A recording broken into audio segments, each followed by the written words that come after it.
Amen. How many of you in here have ever found yourself, or today when you walked in here, you are finding yourself like the boat on the Sea of Galilee in a storm, and your life is being rocked and rolled and hammered, and you feel like the wind just won't let up.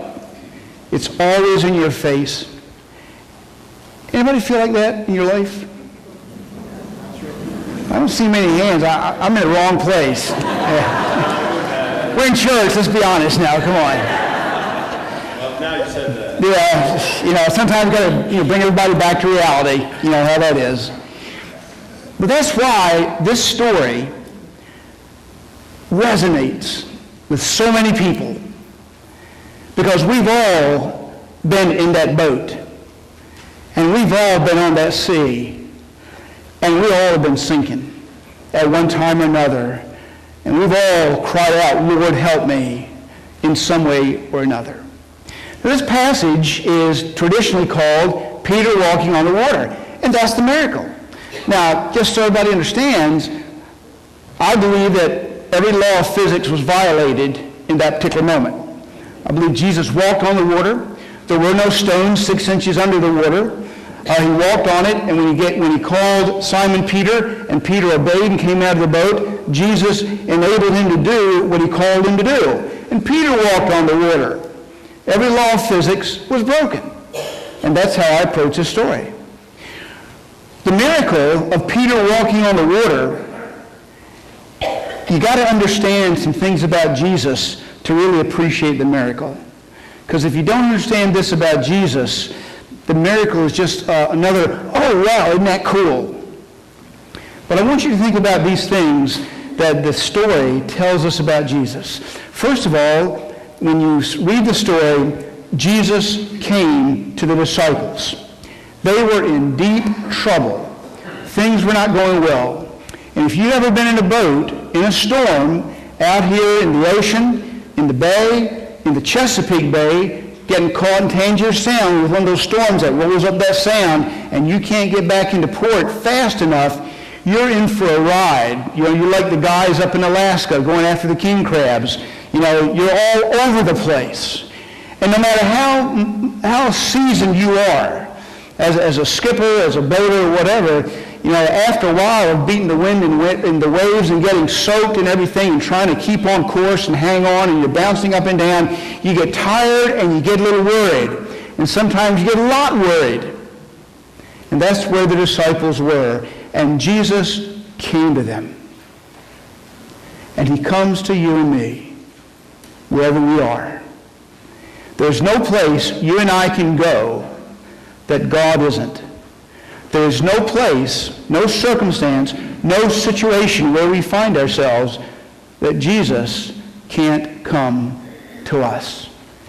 You can't be too far away, too high. You can't be down too far for Jesus to come to you.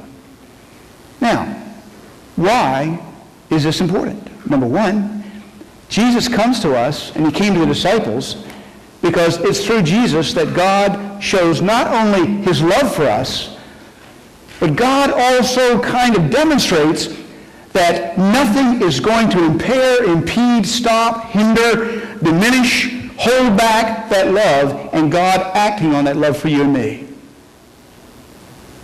And so when Jesus comes to those disciples, the message is he comes to us too, and the reason is because he loves us. But the second thing here is about the power of God. You see, for Jesus to walk on the water, it was no big deal. God never even broke out in a sweat on that one. Why? Because if you read in Scripture, God's all the time doing stuff to water. He's always messed with water. In the first chapter of Genesis, water covers the earth. There's no land. God wants land, so what does God do? God recedes the waters. He says, get back there a little bit, let the land come up. Noah's floating 40 days in the ark, waters cover the earth. They got to get off the ark sometime. God makes the waters recede. Ark lands, people get off, new chance for humanity. Israelites get to the river, getting ready to get out of Egypt. Pharaoh's coming down on them. They're all going to die. They're either going to be killed by Pharaoh's army or they're all going to drown. They don't know what to do. There's water there blocking their way. And what does God do? Parts the waters. In the Jordan River, God takes the water of the Jordan River and makes it more than just water kind of going down a direction, but he makes it a symbol of baptism, of dying to sin and rising to new life. And so for Jesus to walk on water is no big deal to God because God created water. And like all of creation, it does what God wants. It is the power of God that backs up the love of God for you and me. Now, when Jesus gets near the boat, the disciples get scared. And you know, when you're scared of one thing, it's kind of like when you hurt your little toe. You hurt your little toe and your whole body aches. Right? I mean, you stub your little toe and your left ear, man, just goes wow. You just feel it all over the place.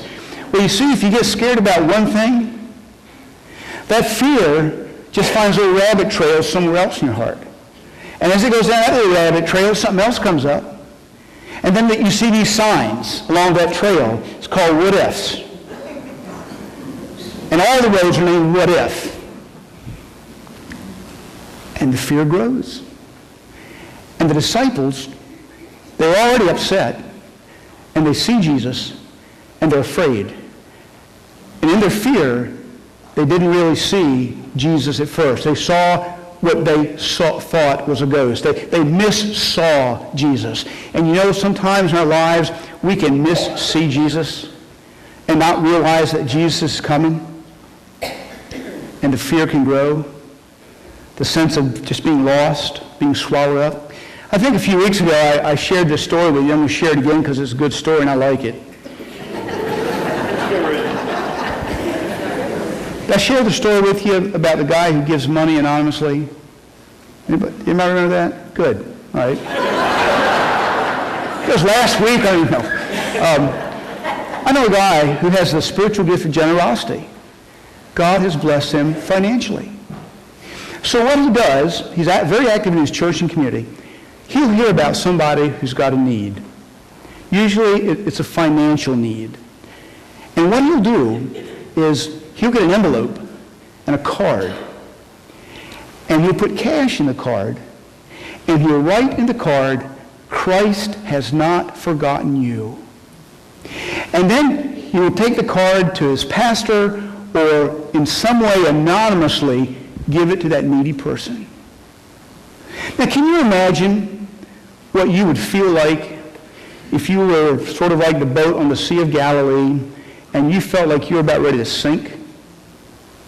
And suddenly, a card appears anonymously, and all it says, in addition to the gift that you needed, and usually it's exactly what you need, Christ has not forgotten about you.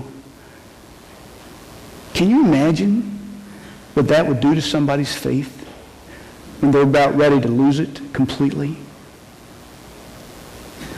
You see, sometimes things seem to be so bad, it distorts our vision. And when Jesus spoke, after he came to them and he kind of calmed them down, Peter says, and what he says is, don't be afraid. Fear not. It's me. It's Jesus. Oh. And then he calls. You see, he comes, he calms, and then he calls. Peter says, Lord, if it's you, tell me to come to you. Tell me to come to you. Now, I don't know why Peter said that, but I like Peter because Peter's a lot like me. He spends most of his life, like I do, with both feet in my mouth and his mouth. You know, I mean, brash, go for it, say the wrong thing at the wrong time.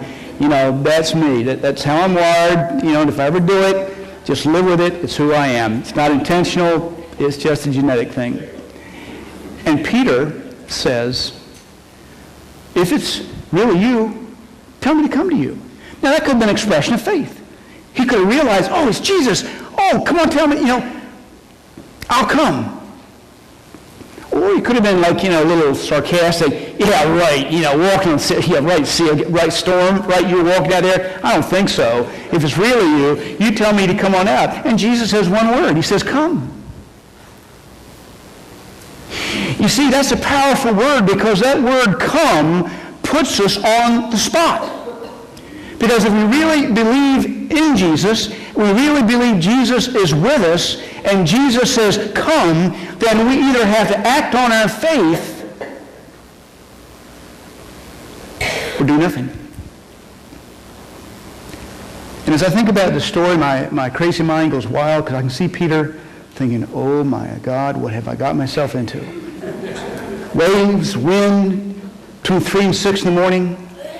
And I really don't believe he just jumped over the side of the ship and started walking.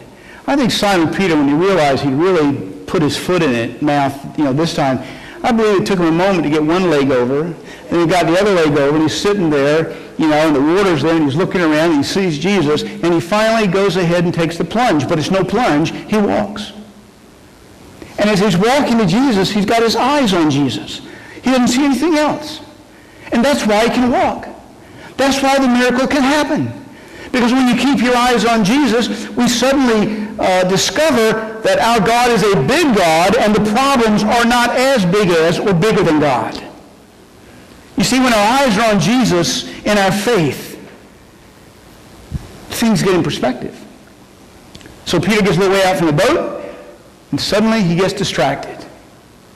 Looks to the right, there's some really nasty waves. Looks to the left, some more nasty waves. They're cousins to the first set of nasty waves. The wind's blowing like crazy. The spray is hitting him in the face. He turns around, and the boat's about from here to that wall probably, and he suddenly realizes, what have I done? I'm doing something I am not made to do. And what happens when he takes his eyes off of Jesus? He starts to sink. Now, did Jesus say, bye? Sink or swim. That's it.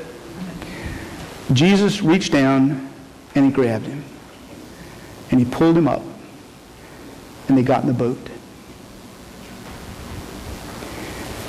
You see, the love of Jesus is not a love that scolds. It's not a love that says, well, you made your bed, lie in it.